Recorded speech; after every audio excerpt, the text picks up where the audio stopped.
Your hair. Oh, brush for your hair. Nice. You've got pretty hair. You've got pretty brown hair. So when you go to Venezuela, you're going to have to learn Spanish or what? Yeah, that's another story because we looked at the American, the British school, and they don't take kids with disabilities. So probably you have to go to a Venezuelan school. But I'm thinking about hiring a tutor in English because she's almost reading. So she has to, keep the English. In English, yeah. She's learning in English. How long are you going to be in? A couple of years, and then probably back to Brazil. Back to Brazil. Yeah, but Spanish is pretty similar to Portuguese. Yeah. She understands it, so I don't think. Does she understand it? She does. Yeah. She watches a lot of Dora the Explorer in Spanish. Oh, so I think she won't have a problem except for the reading and the writing. There's a little boy who lives. Amanda, no.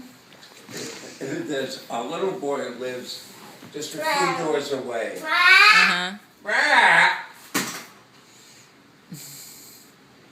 Are you getting rowdy? You acting like a child?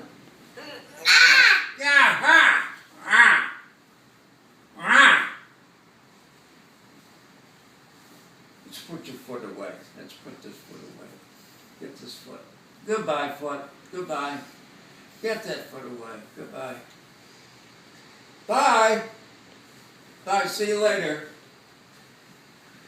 See you later. Get out of here. Get out. Go back to Brazil. Go back to New York.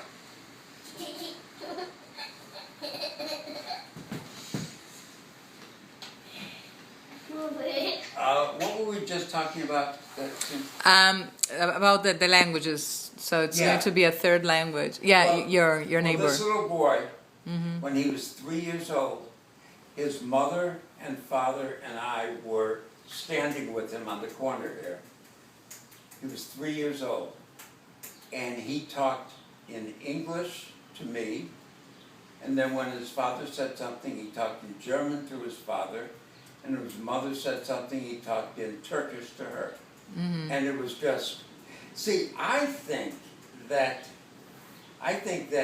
if you teach language socially, then she's going to learn to speak Portuguese to you, English to her teacher, and Spanish to her friends in Venezuela.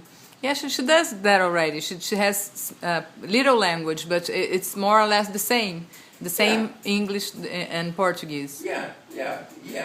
Well, and I don't think that's going to hurt her development at all. I've talked with some families. I remember a family from Lebanon, I think, and the father said, "Well, we'll talk English if it's better," but he really wanted to talk Arab. He really, that's where his heart was. And I said, "No, talk."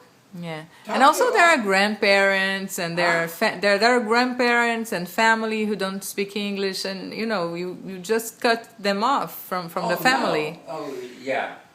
And in our case, we always go back to Brazil, so leaving Portuguese behind is not an option. No, well, and this mother brings her mother over for a good part of the summer, and her mother talks Turkish. And you're not going to get a 75-year-old woman to learn English. The kid can learn it much easier. And probably he's the translator, right? When she goes shopping or something for the grandmother. Well, now he's I think 6 years old now and very bright. And I think it really makes the kid see. She needs to be interactive with everybody. Yeah. She needs to not be playing by herself like she does, like the lazy bum she does. a lot of times parents will say, "You called my child a lazy bum." I'd rather call her a lazy bum than Down syndrome. Yeah. Because a lot of times people think Down syndrome and they think, "Oh, she can't do anything," or autism, she can't do anything. But if you say she's a lazy bum, what does that mean? Yeah. That means she She's can just do it. acting as she doesn't. Yeah. That means she's as lazy as we are when we're doing nothing.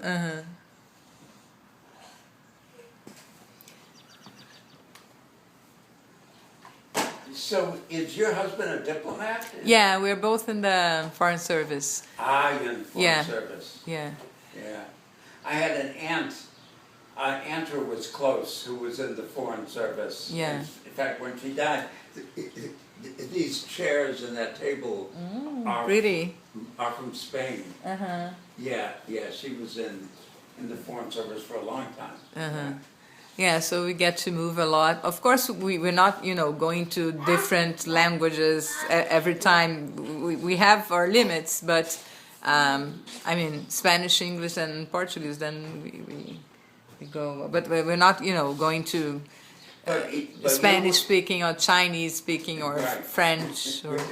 But you're working with the Ministry of External Relations of Brazil. So now he's at the Brazilian embassy in Venezuela, and I'm at the Brazilian consulate in New York. I see. Okay. Yeah, that's what we do. Okay. Yeah. Amanda, hello. Hi, mommy. So your job is going to be to teach other people how to act like her. And they're going to say, well, I'm not comfortable doing that. One of your daughters might say, well, that's silly.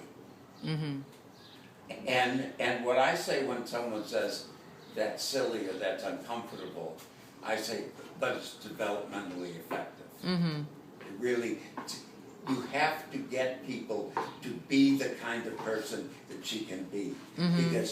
Because right now she's probably hearing all kinds of language that she might understand some of it, but she can't do it. Amanda, come here.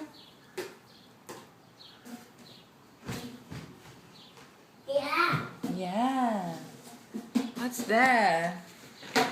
Okay, no banging. Thank you.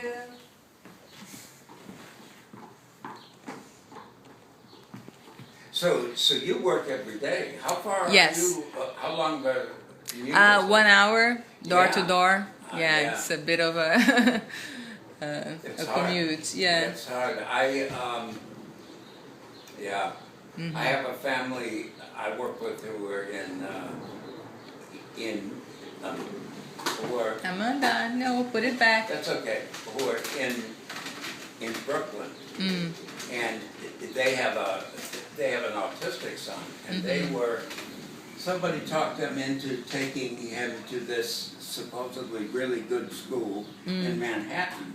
So they took him. This is a pretty severely autistic boy, 6 years old, on the subway for an hour in the morning and in the afternoon.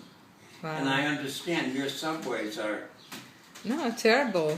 You don't see a lot of people with disabilities in New York, especially Down syndrome or intellectual disabilities, because it's such a, it's not it's a city for quick people, for, fast people. Very quick. But in the suburbs, there are a lot. And the services in Westchester are very good. When I talk with people from New York, I say to myself, slow down, please. But they are, and this was, and then they went to the school, and the school was. Did they do ABA at the school? No, they didn't do ABA. They did. You probably heard the floor time. Floor time, yeah. They did floor time, but floor time is so unstructured that you can do anything you want. And they were just, he was really, they were saying it's a real good school, and then I asked, well, what happens in the school? And I thought it was terrible for him because nobody was interacting with him. Yeah. He was playing by himself, and it cost $95,000. No way. $95,000, and Yeah. these folks, you know, they got a lot of it paid for by someone, but still, Yeah. you know, you assume that if something costs $95,000, it's going to be effective. Not necessarily. Yeah. And then what about the sunrise approach? It's more or less the same as floor time? No, I think it's more like communicating partners. Okay, sunrise. But it's right now. If you go to sunrise, I think they take the parents in first, and it's more of a psychological approach for the parents first. And some of that I think is good, but their main approach at sunrise is to act like the child, and get this interaction going. So I support a lot of their ideas. The thing is that it's gotten more heavily parent therapy instead of parent-child therapy. My approach is to teach the parents how to coach her, how to be the kind of person that she can learn from. Amanda, come on, we have to stay there, okay? We stay there with Dr. Jim. Let's stay here. Yeah, and they use, you know, a lot of, they strip the room, and they need to have like a white room. Sunrise with no sunrise. with no just one toy at a time and this kind of thing. Yeah, well, it's not so practical. I don't know the details. I just know that the notion is that it's relationship first, and I agree with that. But even with the floor time approach, there are so many different floor time approaches, and it's mainly focusing on getting your child to play with you, but it doesn't. And even Stanley Greenspan, when he was alive, I have videos of him that show him just talking way too much, way too much, and there wasn't the turn taking, and there wasn't the nonverbal play, because you always have to be non-verbally interacting with her, even though she's verbal. You know, we think that, you know, we live in a world of thought and language. She still looks at her. She still lives primarily in a world of action, and sensation. You know, she's coming into the world of language, but we don't want her just to have language. We want her to communicate.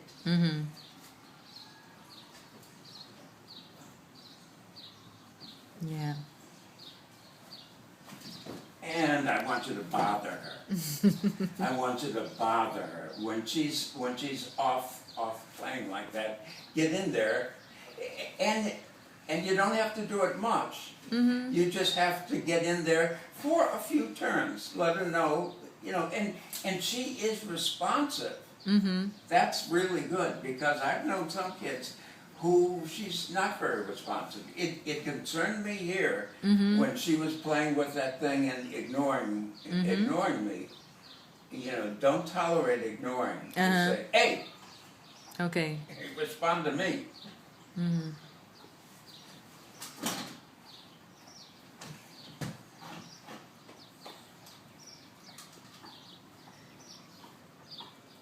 Here's his friend. Here's his friend. Take it.